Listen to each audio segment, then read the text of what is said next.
Já foi dada a largada para você começar a se preparar para o Enem 2023. Você não precisa esperar o ano letivo começar para que você inicie os seus estudos para o próximo Enem. É por isso que eu tô aqui para te contar todas as dicas que você vai precisar para começar o seu planejamento, os seus estudos para o próximo Enem. Oi, gente, meu nome é Geisiane, mas você pode me chamar de Bruna. E o mais importante, antes de começar a estudar de fato, ou seja, abrir uma aula e começar a ver, ou pegar um livro, começar a ler e fazer exercícios, é você fazer o seu planejamento. O seu planejamento de estudos é o passo mais importante, que às vezes ele vai definir se você vai ser aprovado ou não. Essa é uma parte que muitas pessoas negligenciam e começam a estudar de qualquer jeito. Isso é a pior coisa que você poderia fazer, principalmente para quem já tá começando a estudar em dezembro, em janeiro, muito antes das pessoas de fato começarem ali o ano letivo e acharem, não, agora eu preciso estudar. Você que vai começar antes, você precisa se planejar, porque isso vai te dar uma vantagem enorme. Então presta atenção em tudo que eu vou te falar aqui. Eu separei só os passos essenciais que você de fato precisa seguir, sem enrolação, e bora lá. E nesse momento a gente tem dois tipos de pessoas: aquelas que já fizeram o Enem e já sabem quais são as áreas que elas têm mais facilidade, quais que elas têm mais dificuldade, e aquelas pessoas que nunca fizeram a prova e que vão precisar fazer uma autoanálise mesmo para entender quais são os pontos fortes dela, se ela tem mais facilidade com matemática ou com humanas, e quais são os pontos fracos que elas vão precisar treinar mais. Faça essa análise e veja qual é a área do Enem que eu tenho mais facilidade. É naturezas, é matemática, é redação, é linguagens, é humanas? Você já conseguiria acertar mais de 30 questões em matemática? É bom em naturezas? Você já viu bastante teoria de biologia? Então vai meio que identificando qual é o seu nível em cada matéria. Mesmo que você nunca tenha feito o Enem, que você só esteja estudando na escola, analise qual é o seu desempenho em cada uma dessas disciplinas. Você tem facilidade de entender os textos de humanas, os textos de linguagem? Você é bom em gramática, essas coisas? Faça toda essa análise, porque ela é extremamente importante, porque é a partir dela que a gente vai destinar a quantidade de horas que a gente vai estudar cada matéria. Basicamente, você vai destinar mais tempo para as matérias que você tem mais dificuldade e menos tempo para as matérias que você tem mais facilidade. Depois de todo esse mapeamento, a gente vai agora para a escolha dos métodos de estudos para cada área. De forma alguma, você pode estudar todas as matérias da mesma forma, porque cada matéria vai exigir uma técnica de estudos diferente. Eu vou te falar agora as técnicas que eu mais gosto para cada disciplina e você escolhe se você vai seguir elas ou não, mas o importante é que você faça essa análise e escolha os métodos certos para as disciplinas certas. Para humanas, de longe o melhor método é o de maratona de aulas seguido da prova e aprofundamento. Acho que esse termo maratona de aulas, essa expressão, quem inventou foi a Suzane Ribeiro. Ela é maravilhosa, super inspiração pra mim. E nessa maratona, a gente basicamente vai ver todas as aulas de humanas primeiro, sem ficar focando em fazer exercício, em praticar muito. Depois que a gente vê todas as aulas de humanas em ali uns 2 meses, 3 meses no máximo, a gente começa a ir pras provas do Enem, pras provas de vestibular que a gente vai fazer, e a partir dos nossos erros, a gente vai se aprofundando em cada conteúdo na medida que a necessidade vai aparecendo. Para linguagens, o melhor método de estudo é fazer prova. De longe, essa é a melhor forma de estudar linguagens. Biologia é bem parecido com humanas, porque é realmente uma disciplina mais teórica. Então, o que a gente vai fazer aqui é uma espécie de semi-maratona de aulas para biologia. E é importante que você trabalhe bastante a sua memorização. Por isso, eu recomendo que você utilize flashcards também. Para matemática, física e química, que são matérias mais exatas, eu iria pelo método tradicional, que é ver uma aula rápida sobre o assunto, faz questões de fixação depois daquela aula, depois a gente vai para as questões de vestibular do Enem ali, vem as resoluções das questões que a gente ficar em dúvida ou errar, e aí vai corrigindo, vai aprendendo os raciocínios através da explicação do professor e vai aplicando esses mesmos raciocínios em outras questões similares. E falando em redação, a gente vai dedicar de 1 a 4 horas por semana para estudar a redação, depende do seu nível de facilidade com ela, e vai escrever de 1 a 3 redações por semana. Lembra que redação, mais importante do que quantidade, é qualidade. Então, se você tem facilidade com redação, 1 por semana tá ótimo. Se você vai começar do zero ou ainda tira uma nota muito ruim, abaixo de 800 pontos, 3 já é um número bom pra você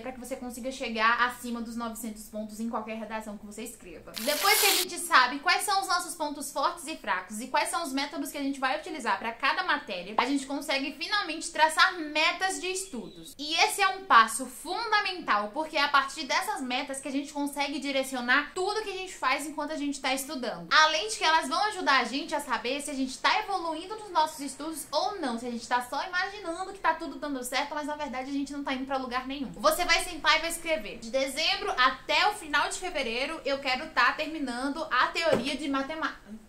Pensei que tinha caído ali o negócio. Quando você deve iniciar e finalizar a teoria de cada disciplina. Por exemplo, você vai começar a estudar matemática em dezembro e quer ver a teoria até o final de fevereiro. Você já quer ter terminado toda a teoria de matemática e depois se dedicar só às questões de prova. Vai anotando mais ou menos quando que você acha que você vai conseguir iniciar e finalizar a teoria dessas matérias, quando você deve começar a fazer as provas antigas. Tudo isso é muito importante para que de fato você faça essas coisas, porque se você começar a estudar sem rumo, sem saber quais são os objetivos que você precisa cumprir, você não vai ter uma sensação de progresso, você não vai saber se você tá progredindo nos seus estudos ou não. É igual quando a gente vai fazer um trabalho, só que o prazo tá muito longe. Então a gente não liga muito pra fazer, pra adiantar as coisas. A gente só vai. E quando tem 2 dias antes, a gente começa a estudar e preparar o trabalho, às vezes até mesmo um dia antes, na noite anterior. E a minha dica pra você é que você use esse tempo extra e foque nas disciplinas que você tem mais dificuldade. Caso você seja pior em matemática, comece estudando por matemática, adianta a teoria, vai focando, vai vendo com calma, começa vendo biologia, que tem uma teoria mais extensa, então você já adianta bastante antes de começar a ter que ver outras matérias também. Usa esse tempo extra com inteligência, porque isso pode ser uma enorme vantagem pra você. Depois de definir tudo isso, você pode finalmente criar o seu cronograma de estudos. Você pode criar pelo Excel, pelo Notion, no papel mesmo e colar na sua mesa de estudos, caso você tenha uma. E você deve sempre priorizar na sua semana as matérias que você tem mais dificuldade. Sempre destine mais horas pra elas. Eu, por exemplo, tinha muita dificuldade em física e matemática. Então, durante a manhã, que era o meu melhor horário de estudos, eu estudava física e matemática. Humanas, que eu tinha mais facilidade, eu via pela noite, através das minhas anotações e tudo mais. E não esqueça de incluir no seu cronograma momentos pra você fazer sua redação, pra você ver a aula teórica de redação, pra você realizar simulados. Tudo isso é extremamente importante e quanto mais específico for seu cronograma, melhor, mais você vai ter facilidade em seguir. E o último passo, antes de começar a estudar de fato, é escolher por onde você vai estudar. Vai fazer cursinho presencial? Vai fazer cursinho online? Você vai estudar pelo YouTube? Você precisa definir quais vão ser as suas fontes de estudo. Para isso, a minha dica para você é que você, antes de assinar qualquer coisa, busque aulas no YouTube gratuitas para você ver e veja se de fato você vai se adaptar àquele curso, àquela plataforma, para que você não gaste o seu dinheiro ou o dinheiro dos seus pais à toa. E depois disso tudo, de fato, você pode sentar a bunda na cadeira e começar a estudar. E não esquece que durante toda a sua preparação eu vou estar aqui trazendo todas as dicas, métodos e estratégias que você precisa para ser aprovado no